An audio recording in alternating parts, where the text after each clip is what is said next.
Hop. Donc, bonjour à toutes et à tous et merci d'être aussi nombreux pour le 4e webinaire en collaboration avec l'IFBM. Une rapide présentation du syndicat. Donc, s'il te plaît, Pierre, si tu peux mettre les slides.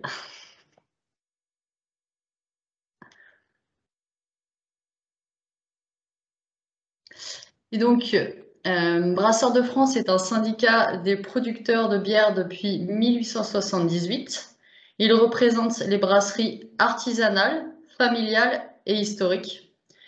Il y a actuellement 350 adhérents de toute taille et nous sommes une équipe de 6 collaborateurs plus un président. Et si tu peux passer à l'autre slide, top. Donc Brasseurs de France offre plusieurs services, mais on peut en résumer 5 gros.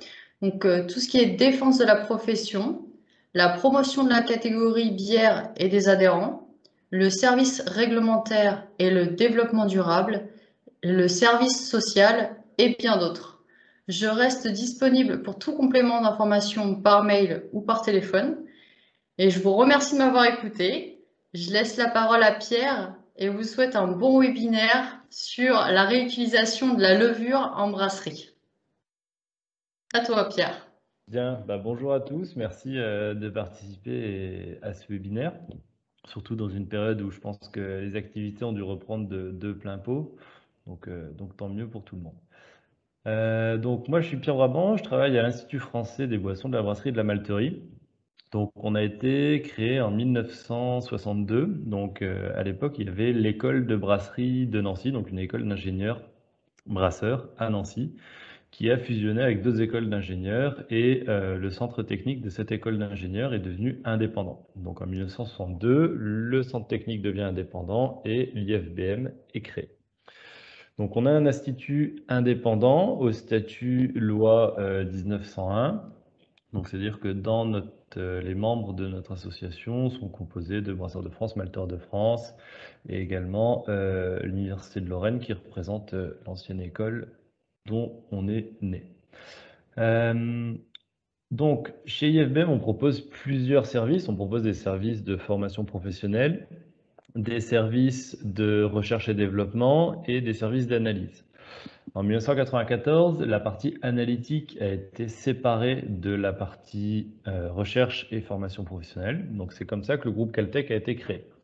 Donc en 1994, séparation de l'activité analytique de l'activité prestation de services, R&D, formation professionnelle.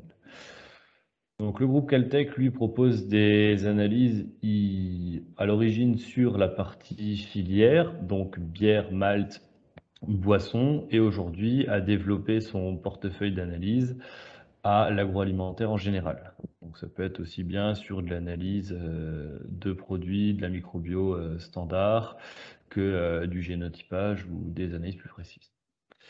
Et dernière information, donc on est centre technique agro-industriel.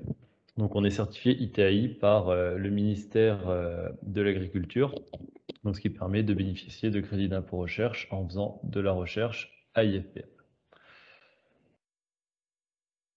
Donc, je vous ai parlé des prestations un petit peu avant. Donc, pour reprendre un peu les prestations qu'on propose, donc on a la formation tout niveau, brasserie, malterie.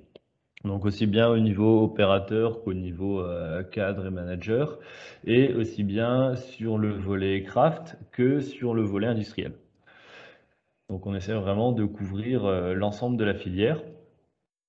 On propose aussi de la prestation de recherche et développement, donc sur une partie création de recettes, mais également amélioration de procédés, essai de nouvelles matières premières, essai de matériel, etc. Donc là aussi, on propose des prestations pour l'ensemble de la filière, donc que ce soit les malteurs, les brasseurs, et également les industries connexes qui vont travailler avec la filière. Et on propose aussi des audits procédés et accompagnement. Donc, audit procédé pour améliorer un process, pour aider à un diagnostic de problème, un accompagnement qui peut être aussi bien ponctuel que annuel. Donc, là encore, on travaille aussi bien avec des industriels qu'avec des petits faiseurs. Donc, toute taille de brasserie confondue, toute taille de malterie. Et donc là, vous avez une petite ébauche de clients avec qui on a travaillé sur les précédentes années. Donc, aujourd'hui, je vais vous parler de la réutilisation de levure en brasserie. Ce que je vous propose comme plan pour ce webinaire, c'est d'attaquer déjà sur la présentation de la levure. Donc la levure, qu'est-ce que c'est? Ce petit micro-organisme qui va travailler, j'aime bien dire, chaque fois en collaboration avec le brasseur, parce que au final, fabriquer une bière, il y a une partie qui va être faite par le brasseur et une partie qui va être faite par la levure. Donc la levure, je vous ai mis une photo à droite, c'est pas la tête de Mickey, mais c'est des levures qui sont en bourgeonnement. Donc on voit que c'est un micro-organisme cellulaire qui a été principalement mis à la lumière par notre cher ami Pasteur, qui a fait ses travaux sur diverses matrices, notamment le vin et aussi sur la bière. Donc j'ai trouvé une petite photo de Pasteur que je trouve assez amusante parce qu'il avait un regard assez interrogateur en disant est-ce que vous êtes toujours en train de suivre mes bons conseils qui sont d'utiliser un microscope en brasserie pour maîtriser la qualité de sa bière. Et donc c'est pour ça que j'ai mis une photo d'un petit brasseur moderne qui est juste mon collègue en fait, auquel je fais un petit clin d'œil. Donc je vous présenterai la levure, l'utilisation de la levure en brasserie. Pourquoi réutiliser sa levure en brasserie? Donc ça c'est une question, hein. Je pense qu'aujourd'hui il y a beaucoup de brasseurs qui m'écoutent et qui se disent ben moi j'utilise de la levure, je la réutilise pas, qu'est-ce que j'aurais à gagner à réutiliser ma levure? Et surtout si je veux le faire, comment est-ce que je mets en place ma réutilisation de levure? Et puis je terminerai par les points d'attention sur ce process et sur ce savoir-faire. Donc, je vous propose de commencer par la levure de brasserie. Donc, la levure de brasserie, on a différents types de levure en brasserie qui vont nous donner des styles de bière différents. Donc, on a déjà les deux grandes catégories reines qui vont être la fermentation haute et la fermentation basse. Donc, la fermentation haute, c'est le type de fermentation qui sont le plus anciennes, utilisées sur toutes nos bières de spécialité et principale star de la levure de microbrasserie aujourd'hui. Donc on a une fermentation principale qui va durer 3 à 5 jours avec des températures qui peuvent être très variables, de 16 degrés jusqu'à 25 degrés, en fonction du type de souche ou en fonction de l'impact qu'on va avoir avec notre souche. Donc il faut savoir qu'une souche de levure, si elle fermente à 16 degrés ou si elle fermente à 25 degrés, elle ne va pas nous donner la même aromatique. Une petite garde chaude qui peut être faite en fermentation haute pour la réduction du diacétyl, même si à ces températures-là, on a une réduction du diacétyl qui est quand même largement favorisée. Donc la garde chaude n'est pas toujours nécessaire. Ensuite, on a la fermentation basse, donc là qui est la plus répandue en brasserie industrielle et qui couvre quand même la majorité de la bière bue dans le monde aujourd'hui. Donc on estime que la fermentation basse, c'est à peu près 80% de la bière dans le monde aujourd'hui. Donc on a une fermentation principale qui peut être un petit peu plus longue, donc de 6 à 10 jours, et surtout à des températures qui vont être plus basses, entre 8 et 14 degrés, encore une fois, selon les souches et selon l'expressivité qu'on recherche. Une garde chaude est souvent nécessaire sur ce type de produit pour réduire notre diacétyl ou une augmentation de la température de 2 degrés va permettre d'améliorer ça, surtout à des températures très basses. Donc ça, c'est les deux types de levure, donc levure. Et on a également un troisième type, donc la fermentation spontanée ou mixte, qu'on va retrouver surtout en Belgique, où au final, le brasseur ne va pas ensemencer son mou, mais va utiliser les levures existantes à l'état naturel, donc dans l'environnement de sa brasserie, pour ensemencer son mou et provoquer le processus de fermentation. Donc ça nous amène à cette seconde slide qui va être l'intérêt de la levure en brasserie. Donc l'intérêt de la levure en brasserie, c'est quoi? C'est de fermenter le mou. Donc le brasseur, il va produire du mou. Il va produire un mou qui contient des sucres fermentescibles, de l'azote assimilable, des sucres aussi non fermentescibles et de l'azote non assimilable. Donc la levure va prendre certains composés, donc notamment les sucres fermentescibles et l'azote assimilable, qu'elle va utiliser pour sa croissance. Donc elle va utiliser ces produits-là pour produire de l'alcool, du gaz carbonique. Donc l'alcool et le gaz carbonique, le CO2, c'est les produits majeurs qui résultent de la fermentation. Ensuite, on va avoir des composés qui vont être plus minoritaires, comme les composés aromatiques, qui vont venir apporter le goût à notre bière et le bouquet.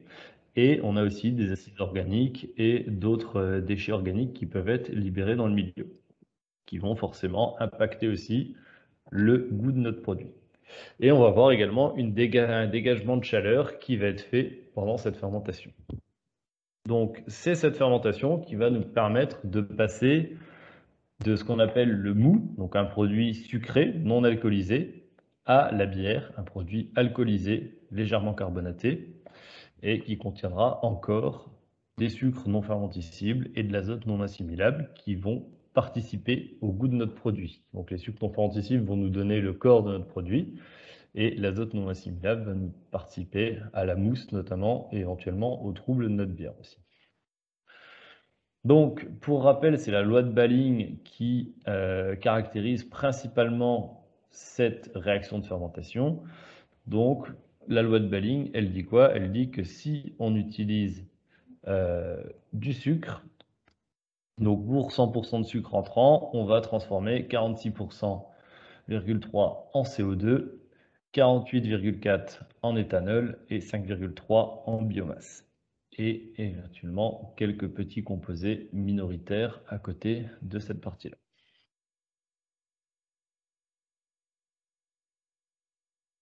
Donc notre levure, je vous avais mis une photo précédemment, donc c'est un micro-organisme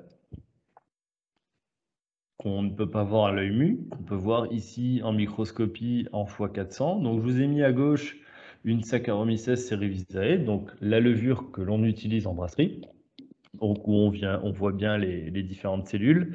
Et à droite, je vous ai mis un autre type de levure qui est utilisé en brasserie pour des fermentations sauvages, ou alors qui peut être un contaminant en brasserie, c'est ce qu'on appelle la Brettanomyces. Donc là, on voit qu'avec la microscopie, rien à 400, donc un x400 en microscopie, donc c'est un microscope très basique, on arrive à faire la différence entre les micro-organismes qu'on peut avoir dans notre bière. Donc ça, c'est un premier point qui est très important et qui doit permettre de donner aux brasseurs des leviers et surtout des clés pour pouvoir résoudre ces problèmes. Donc maintenant qu'on a vu ce qu'était une levure, on va voir comment est-ce qu'on utilise cette levure en brasserie. Donc l'utilisation de la levure en brasserie.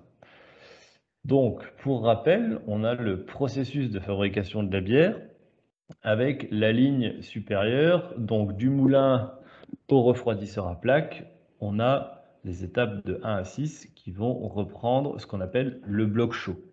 Donc le bloc chaud, on va transformer notre malt, notre eau et notre houblon en mou, donc jus sucré, auquel on va additionner la levure, donc on peut voir sur l'étape 7 sur le schéma. Et donc c'est là que la levure va prendre le relais et qu'elle va commencer à travailler. Donc là, à ce moment-là, le brasseur ne va plus avoir de levier direct sur son produit, mais il aura des leviers indirects. Donc comment? En fait, il va manager la levure pour pouvoir avoir le résultat, la bière qu'il souhaite au final. Donc la levure en brasserie, on peut l'ajouter sous différentes formes. Donc en microbrasserie, une des formes principalement qui est utilisée aujourd'hui, c'est la levure sèche. Donc la levure sèche, l'intérêt c'est que c'est très facile à mettre en œuvre. Donc on a une levure sous forme poudreuse qui est livrée en paquet sous vide et qui va permettre de mettre ça en œuvre facilement à la brasserie. On ne se pose pas de questions, ça permet de suivre le dosage qui est recommandé par le fournisseur. Par contre, on peut avoir un nombre de souches qui peut être limité et surtout on peut avoir certaines souches qui supportent mal le séchage et du coup qui vont avoir des performances qui peuvent être très différentes. Ensuite, un second choix, c'est la levure liquide. Donc la levure liquide, il y a des fournisseurs de levure liquide qui proposent de vous envoyer donc, la quantité de levure sous forme liquide, donc ou en forme de flacon ou en forme de poche.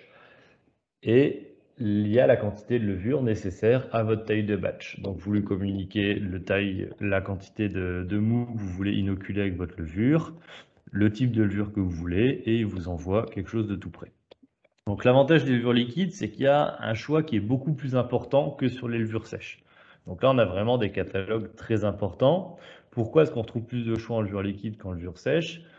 Parce que tout simplement, on n'a pas besoin de sécher la levure. Et le séchage de la levure, c'est quelque chose qui est compliqué et qui va forcément pas convenir à tous les micro-organismes et à tous les types de levure. Donc, ce qui va limiter les candidats en levure sèche. Donc, levure liquide, ça peut être intéressant pour un large choix. Par contre, il y a un coût qui est très important. Donc, si vous travaillez avec de la levure liquide, je vais vous conseiller vivement de faire de la réutilisation de levure pour diluer au maximum vos coûts de levure. Et ensuite, vous avez la levure de propagation.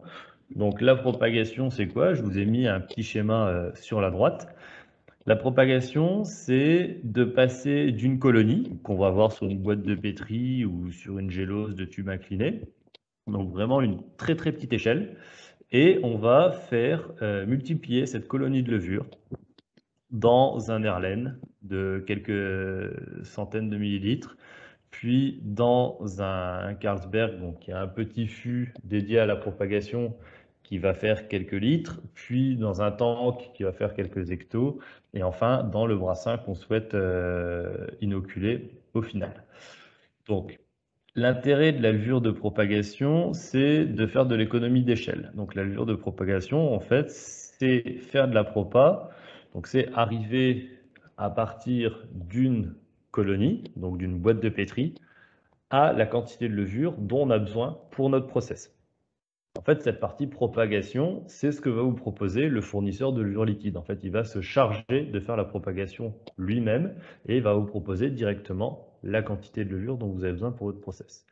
Par contre, il y a des brasseries, donc c'est plutôt fait en général dans des brasseries de taille importante, voire industrielle, qui vont réaliser leur propagation eux-mêmes. Donc là encore, ça permet d'avoir une économie sur une étape du process et surtout d'avoir un process qui est maîtrisé complètement de A à Z et de ne pas être dépendant d'un prestataire sur cette partie-là. Donc, notre levure, on va l'inoculer notre mou et ensuite on va suivre notre fermentation. Donc là, on a un diagramme de fermentation. Je vous ai mis un diagramme de fermentation basse, un peu standard, qu'on peut retrouver dans beaucoup de brasseries. Et on va suivre pendant notre fermentation différents paramètres. La densité, qui va nous permettre de savoir où en est la levure sur la consommation des sucres fermentescibles. La température, pour voir si la régulation et si notre management de la levure par la température est optimisé et correct. La pression, donc la pression c'est quelque chose qui est important aussi de suivre pour ne pas stresser notre levure, donc c'est un levier de management également. Le pH, pour voir comment varie le milieu, et ça nous donne des indications sur l'état de la fermentation. La fermentation a commencé, pas commencé, on est sur la fin, on est stable. Et ensuite, d'autres informations, d'autres paramètres qui peuvent être intéressants d'aller récupérer sur notre fermenteur, notamment quand on fait de la récupération de levure, donc on le verra plus tard, c'est le comptage à 1 heure, donc c'est 1 heure après l'ensemencement, qui peut nous donner une information si notre ensemencement a été correct, et le comptage à plus 24 heures, qui nous permet de valider que notre fermentation a bien démarré. Et je reviendrai là-dessus juste un peu plus tard. Donc, quel est l'intérêt de la réutilisation de la levure en brasserie? Donc déjà, c'est quoi la réutilisation de la levure? C'est reprendre la levure en pied de fermenteur après une première fermentation pour effectuer une seconde fermentation. À l'issue de cette seconde fermentation, on peut la réutiliser pour faire une troisième fermentation, etc., etc. Donc l'intérêt, c'est quoi? C'est que la levure que vous avez achetée à la base, peu importe sa forme, elle va être réutilisée pour faire plusieurs brassins. Donc c'est-à-dire que vous allez diluer déjà les coûts levure à travers plusieurs brassins. Donc ça, c'est déjà un intérêt économique, c'est un intérêt qui peut être vite très très intéressant sur les coûts de levure. Donc si vous commencez à sortir vos calculettes, à regarder un petit peu, on peut vite se rendre compte que en réutilisant la levure, on a vraiment des économies d'échelle qui sont très importantes. Ensuite, ça peut être aussi un souhait pour la régularité. Donc on a vu qu'on pouvait se fournir de la levure chez différents fournisseurs, sèche et liquide, mais on est dépendant d'un fournisseur. Donc ça peut être aussi une idée de se dire, on récupère la levure pour pouvoir maîtriser la qualité et la quantité de levure ajoutée, pour être sûr d'être répétable et régulier dans mon process. Donc là, je vais vous montrer avant comment on peut maîtriser la quantité et la qualité des levures ajoutées. Par expérience, on remarque souvent que l'utiliser de la levure, réutiliser de la levure, donc avoir plusieurs générations qu'on appelle sur une levure, donc une génération correspond à une fermentation, on remarque que la réutilisation de la levure va permettre d'améliorer des paramètres clés, comme la vitesse de fermentation. Donc souvent, on a une levure qui est plus vigoureuse, qui va avoir une vitesse de fermentation qui va être plus régulière et plus efficace. On a de ce fait des fermentations qui vont avoir des atténuations qui vont être plus correctes. On va avoir des fermentations qui traînent moins et surtout avoir une levure qui floccule mieux. Donc ça, c'est l'amélioration de paramètres clés que j'ai constaté en réutilisant sa levure. L'intérêt aussi pour une brasserie de réutiliser sa levure, c'est de pouvoir utiliser sa propre souche. Donc de pouvoir faire sa propagation chez soi ou de pouvoir commander sa propagation si c'est un prestataire externe et d'utiliser sa propre souche de levure pour faire ses bières. Donc qu'est-ce qu'on appelle par propre souche? C'est utiliser une souche qui n'est pas commercialisée et qui n'est pas très répandue. Donc aujourd'hui, on connaît quoi comme souche de levure en brasserie? On va connaître les souches qu'on retrouve dans les catalogues de levure sèche. On va reconnaître les souches qu'on a dans les catalogues de levure liquide. Donc là, il commence déjà à en avoir un peu plus. Donc là, ça peut être aussi l'idée de se dire, on choisit une levure et qui va nous faire notre signature sur toutes nos bières. Et après, ça peut être aussi aller voir des banques de souches. Donc il y a des banques de souches énormes qui existent dans lesquelles il y a des centaines de milliers de souches qui sont disponibles et qui peuvent être achetées pour un prix assez dérisoire. Et là, ça peut être aussi l'idée de se dire, je trouve une souche qui va faire la signature de ma brasserie et que je vais utiliser moi-même. Donc forcément, ça va impliquer une propagation et une réutilisation derrière. Mais ça permet de mettre une identité forte sur sa bière. Forcément, donc ça, c'est les intérêts. Il y a aussi des contraintes liées à la réutilisation de la levure. Donc, il va falloir adapter son planning de brassage. Donc, on a vu qu'on réutilisait la levure d'une première fermentation pour en faire une seconde. Par contre, on ne peut pas faire cette récupération n'importe quand. Donc là, forcément, ça va impacter notre planning de brassage pour pouvoir faire le second brassin au bon moment où je récolte ma levure. Et surtout, il va falloir acquérir et maîtriser ce savoir-faire de réutilisation et de management de la levure. Donc, on en arrive à la grande question, comment réutilise-t-on sa levure en brasserie?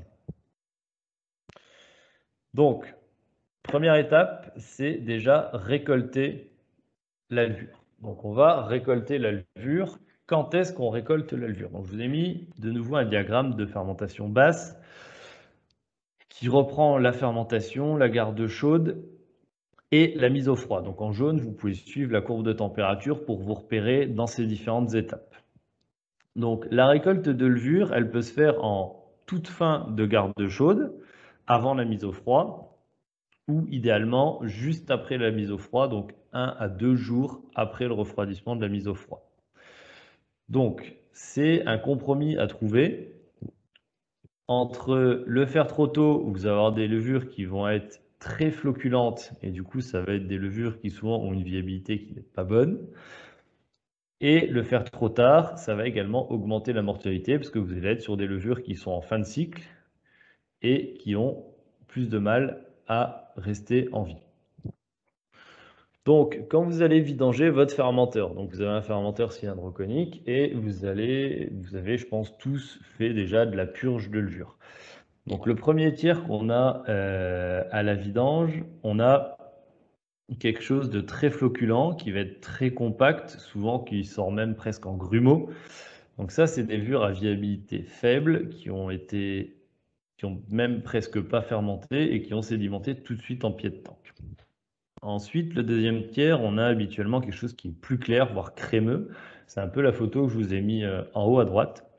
Donc là, on a quelque chose qui est intéressant parce qu'on a de la levure qui est vraiment en bonne santé Et c'est ça la levure à récupérer et à réutiliser. Et ensuite, le dernier tiers, on va arriver sur quelque chose qui va être poussiéreux, moins floculent et qui va contenir en général plutôt de la bière, ça va être quelque chose de très liquide. Donc je vous ai remis à peu près ces 3 couches là sur une prise d'échantillon qui a été faite dans un Erlenmeyer là. On voit vraiment sur la partie basse quelque chose de foncé, plus granuleux qui correspond à notre levure morte, donc avec quelque chose de très floculent, à une viabilité faible, donc à éliminer. Ensuite, on a la partie crémeuse, vraiment, où vraiment c'est la levure en bonne santé, donc celle-là qu'il va falloir utiliser. Et ensuite, on a quelque chose qui devient plus liquide, qu'on peut associer plus à de la bière ou à de la levure pas correctement floculée. Donc ça, c'est pour la partie récolte. Donc c'est-à-dire qu'on récolte, idéalement, je vous conseille vraiment de le faire 1 à 2 jours après refroidissement. C'est là où vous allez avoir quelque chose de plus efficace. Comment est-ce qu'on peut récolter? Donc on peut récolter à l'aide de fûts modifiés. Donc comment modifier un fût? Donc le minimum, c'est adapter un robinet de prélèvement sur le fût. Donc on va voir en quoi c'est utile pour la suite après. Donc avoir un robinet de prélèvement sur le fût, je vous ai mis une petite photo au centre ici d'un fût avec un robinet de prélèvement pour pouvoir prélever dans le fût. Ça peut être des fûts avec des systèmes plus élaborés comme celui qui est à droite, proposé par White Lab, qui est un fournisseur de levure liquide, qui propose des fûts avec sonde de température, agitateur, etc. Donc effectivement, qui permet peut-être d'aller un peu plus loin dans la gestion de sa levure récupérée. Mais ce qui est important, c'est que votre système il soit lavable et stérilisable. Et vraiment, je vous conseille de le stériliser à la vapeur parce qu'on verra que c'est une étape qui est critique au niveau hygiène. Pareil, je reviens dessus juste après. Et que ça soit quelque chose qui soit lavable, stérilisable facilement. Donc avec le moins de recoins possible et où tout soit étudié pour avoir quelque chose de plus hygiénique possible.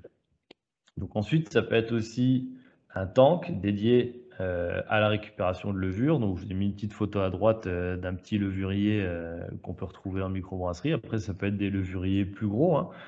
En industrie, on va retrouver des levuriers qui font 10, 50, 60, 100 hectos. Mais attention, ce qui va être important, c'est d'avoir une mesure nécessaire pour la réutilisation. Donc c'est-à-dire une mesure.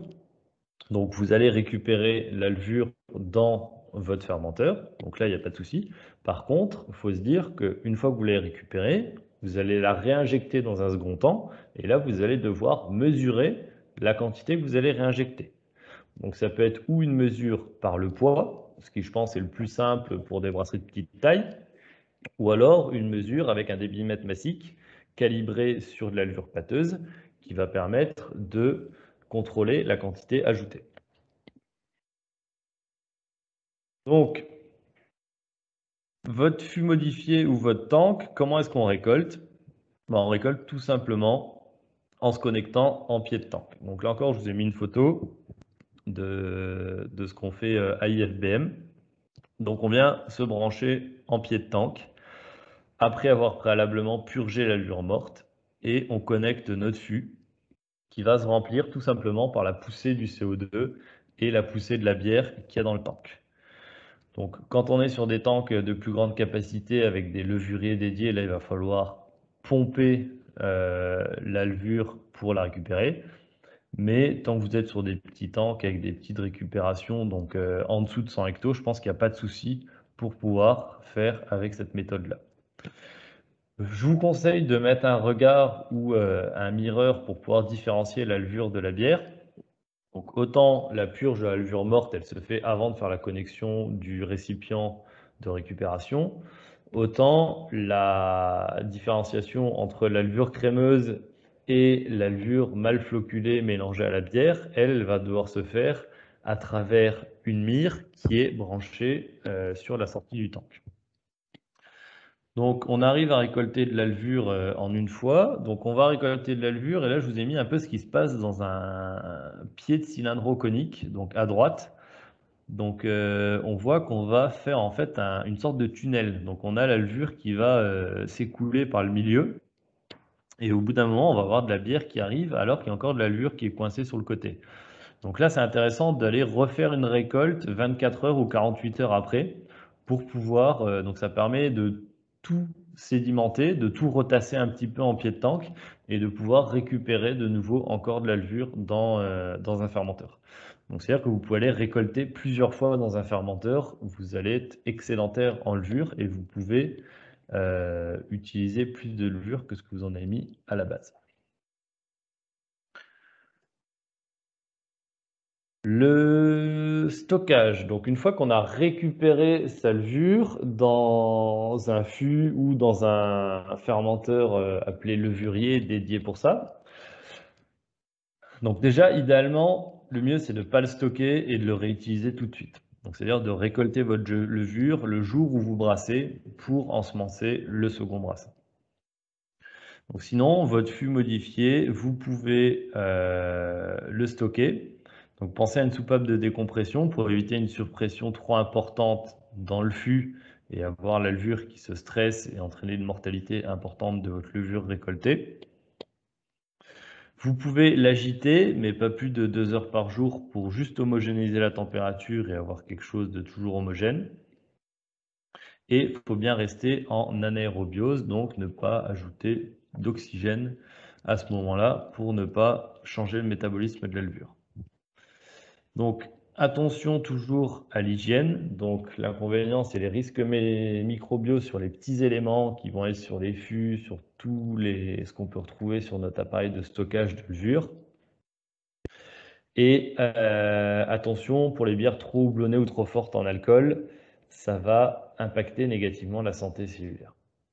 Donc, ce que je vous conseille en pratique, c'est de stocker votre levure maximum 1 à 3 jours entre 1 à 2 degrés. Une semaine peut être acceptable, mais de toute façon, c'est la viabilité sur votre levure qui va vous permettre de savoir si c'est acceptable ou pas. Donc, on va voir juste après comment on détermine la viabilité sur notre levain.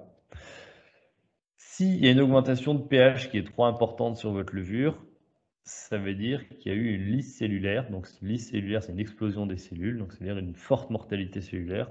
Et là, en général, vous avez une viabilité qui chute et vous avez également plus de capacité à l'utiliser. Donc, pensez toujours à la traçabilité également. Donc, c'est important, traçabilité, de quel brassin ça vient, quand est-ce que ça a été prélevé et sur quel brassin je le réutilise. Et évidemment, ne congelez pas votre levure, c'est un micro-organisme vivant. Si vous le congelez, vous allez créer de la glace à l'intérieur des cellules et ça va entraîner l'explosion des cellules. Donc, la qualité de la levure. Donc, on a vu comment récupérer notre levure. Donc, à cette étape-là, vous avez votre levure qui est dans un fût, dans votre chambre froide, qui attend de se faire réensemencer dans le brassin suivant. Donc, il va falloir maîtriser la qualité de votre levure. Donc, déjà, il va falloir regarder cette levure au microscope. Donc, c'est là où un microscope va vraiment être important là-dessus. Donc, les paramètres, ça va être l'intégrité de la souche. Donc, regardez que toutes les cellules aient un faciès, une tête équivalente. Observez l'absence de mutation. Donc, une mutation, ça peut être des cellules qui sont très petites, par exemple, et qui ne grossissent pas. Donc, ça peut être un signe de mutation. Donc, dès que vous voyez, de toute façon, des cellules qui ont des écarts de taille ou de forme trop différentes, en général, ça traduit un problème sur la qualité de la levure. Ça peut être la pureté microbiologique aussi. Donc là, je vous ai mis une photo, la photo qui est en haut à droite. Donc les grosses cellules, ce sont des levures. Et toutes les petites cellules, tous les petits points qu'on va observer, ce sont des bactéries. Donc là, on voit vraiment que ce levain, il est contaminé par des bactéries. Donc là, ça va tout de suite mettre une alerte et ça va dire qu'il ne faut pas réutiliser ce levain.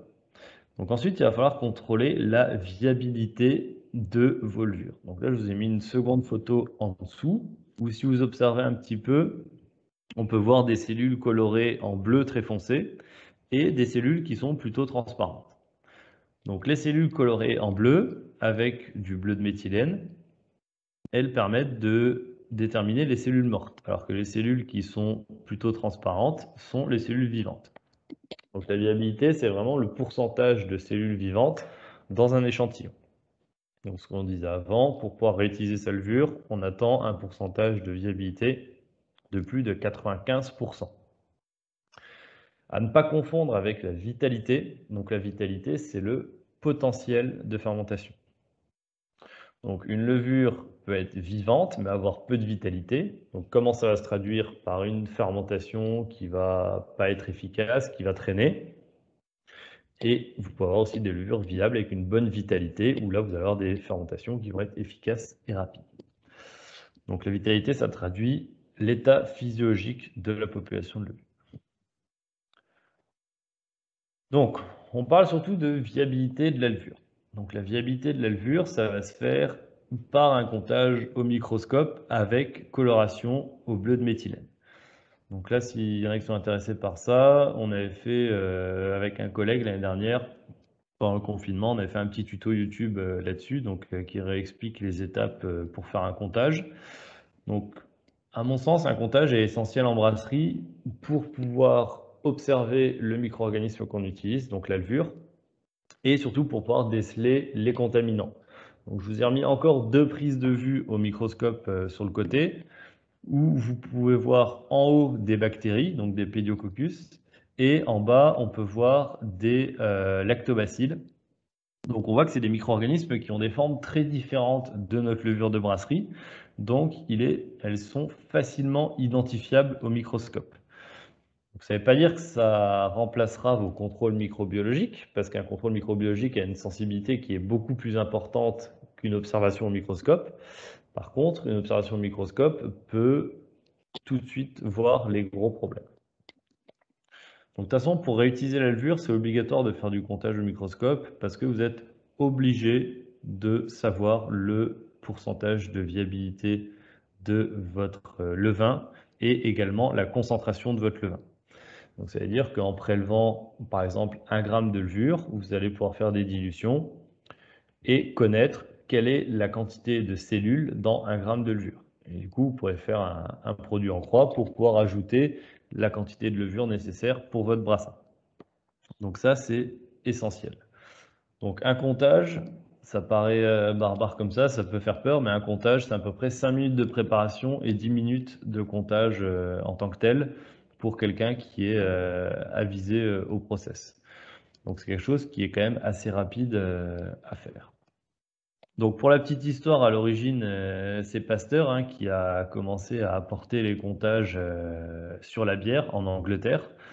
Donc en Angleterre, toutes les brasseries réutilisaient leur levure, donc ils réutilisaient leur levure, mais pas forcément toujours très proprement. Donc ils allaient au seau, donc en pied de fermenteur, ils récupéraient au seau leur levure, ou quand ils en avaient pas assez, ils allaient chez la brasserie d'à côté récupérer de la levure. Et en fait, Pasteur, il est arrivé, il a commencé à observer les levures, les levains qu'il réutilisait au microscope, et ça a permis de voir les levains contaminés des levains non contaminés. Donc en juste une observation microscopique, il arrivait à dire ce levain-là, il ne faut pas l'utiliser, ce levain-là, vous pouvez l'utiliser, il n'est pas contaminé. Et donc si vous lisez les études sur la bière de Pasteur, en 1920, quand il est passé en Angleterre, 1 an après, quasiment toutes les brasseries avaient acheté un microscope pour pouvoir faire le contrôle des levains qu'ils utilisaient parce que ça améliorait tellement la qualité de leur bière que c'était devenu indispensable et tout le monde s'était mis à la page. Donc, parlons maintenant de réensemencement. Donc, le réensemencement, donc vous avez compris l'intérêt d'avoir un robinet de prélèvement sur votre fût de stockage de levure ou sur votre tank de stockage de levure. C'est pour pouvoir prélever un échantillon, faire un comptage sur cet échantillon et connaître la concentration de votre levain et la viabilité de votre levain. Donc, une fois que vous avez ces 2 informations-là, il va falloir connaître également la cible, la quantité de cellules dont vous avez besoin pour ensemencer votre bière. Donc le nombre de cellules à verser, c'est la formule suivante, 1 million fois le volume de mou en millilitres fois les degrés plateaux de votre mou. Donc avec une variabilité où vous pouvez remplacer le 1 million par 0,75 million pour les ale ou 1,5 million pour les lagers. Après, c'est une formule qui est générale. Chaque brasserie peut avoir ses spécificités avec son expérience, avec l'expérience de ses souches, et ça peut être modifié. Mais globalement, c'est une formule qui marche relativement bien. Donc, ce taux peut également être adapté. Si vous avez une levure qui est fraîche, qui est bien nourrie, vous pouvez encore abaisser la quantité de levure à ajouter. Donc ça, forcément, ça va être défini avec la recette et avec l'expérience de la brasserie. Donc, si on fait un petit exemple, donc si on a 20 hectolitres de mou à 12 degrés plateau pour une ale, donc on a pris la variabilité de 0,75 millions pour les ale, qui représente 750 000. Ensuite, on a donc nos 20 hectos passés en millilitres, fois 12, qui est le nombre de degrés plateau. Donc ça nous donne le nombre de milliards de cellules qu'on doit injecter dans notre cuve. Donc, si à l'issue de notre comptage, on a un résultat qui nous donne qu'on a 1 milliard de cellules par gramme, c'est quelque chose qui est possible en général. Donc, ça veut dire qu'on a 18 kg de levure à ajouter. Donc, comment on ajoute 18 kg de levure? Donc, vous avez votre arrivée de mou qui est envoyée dans le tank. Donc, il vous suffit de faire un branchement à un moment pour pouvoir brancher votre fût de levure et pousser à l'air stérile votre levure dans votre conduite d'entonnement de mou. Pour être sûr de mettre la bonne quantité de levure, vous mettez votre fût sur une balance et vous suivez la diminution du poids et ça vous permet de mettre le bon dosage de levure. Donc ça peut être fait en utilisant très peu de matériel et l'investissement en matériel n'est pas forcément exorbitant au vu des bénéfices que ça peut faire. Point d'attention sur le sujet. Donc, il y a quand même des points d'attention à respecter. Déjà, l'hygiène. L'hygiène, c'est le premier point à respecter là-dessus. Donc, à la récolte et l'ensemencement, donc on est sur la partie froide. Donc, on vient de refroidir notre mou. Donc, on est sur une étape critique en termes de microbio. Donc, réalisez toute votre récolte et votre réensemencement dans un environnement clos. Donc, connexion en tuyau entre le fermenteur et votre fût de récupération de levure. Laissez votre cuve fermée, réinjectez par le biais d'un tuyau, etc., etc. Donc, l'objectif, c'est de ne jamais avoir votre levure en contact de l'air ambiant. Donc, je vous conseille également de faire des contrôles microbiaux pour pouvoir valider la qualité de votre levain et la qualité de votre mou ensemencé. D'avoir une sanitation parfaite de l'équipement de récupération, donc nettoyage systématique soude plus acide et une stérilisation thermique à la vapeur. Donc c'est là où un fût c'est intéressant parce que c'est souvent les protocoles de nettoyage qu'on va retrouver sur une laveuse de fût. Soude acide plus vapeur. N'hésitez pas à faire 2 nettoyages de votre fût systématique pour être sûr que ça soit vraiment propre. Donc que ce soit votre fût ou un tank. Et pensez aussi à bien nettoyer, stériliser vos tuyaux de transfert et de récolte. Métabolisme de la levure, donc on a vu que c'était une levure qui en général était... On pouvait s'attendre à une levure plus performante en récupérant sa levure. La levure, elle peut être aussi plus exigeante sur le métabolisme, donc le taux d'azote, il est à maîtriser. Si vous êtes sur des brassins 100% malt, il n'y a pas de souci, vous serez toujours excédentaire en azote. Par contre, si vous commencez à mettre des grains crus, des céréales non maltées ou d'autres matrices, attention au taux d'azote. Minéraux peuvent être nécessaires aussi. Donc là, pareil, si vous pensez qu'il y a une carence sur vos mous, il y a des packs de nutriments qui sont disponibles s'il y a des carences. Et surtout, le plus important, c'est oxygénation du mou obligatoire. Donc ça, c'est quelque chose qui n'est pas forcément obligatoire quand on travaille notamment en levure sèche. Par contre, là, sur de la levure liquide ou surtout de la levure réutilisée encore plus, vous êtes obligé d'aérer votre mou. Donc là, vous pouvez utiliser une bougie fritée, un venturi, peu importe, mais le mou sorti échangeur doit être aéré avec de l'air stérile. Donc pensez bien à stériliser votre air avec un petit filtre en amont. Et la consigne en général, c'est 1 ppm d'O2 par degré plateau fermenticible. Donc 1 ppm d'O2 par degré plateau fermenticible, donc en général on est sur du 12-13 plateaux, donc ça fait à peu près 12-13 ppm d'oxygène. De toute façon, si vous oxygénez avec de l'air, vous n'arriverez jamais à dépasser la valeur seuil de 12-13 ppm d'oxygène dissous.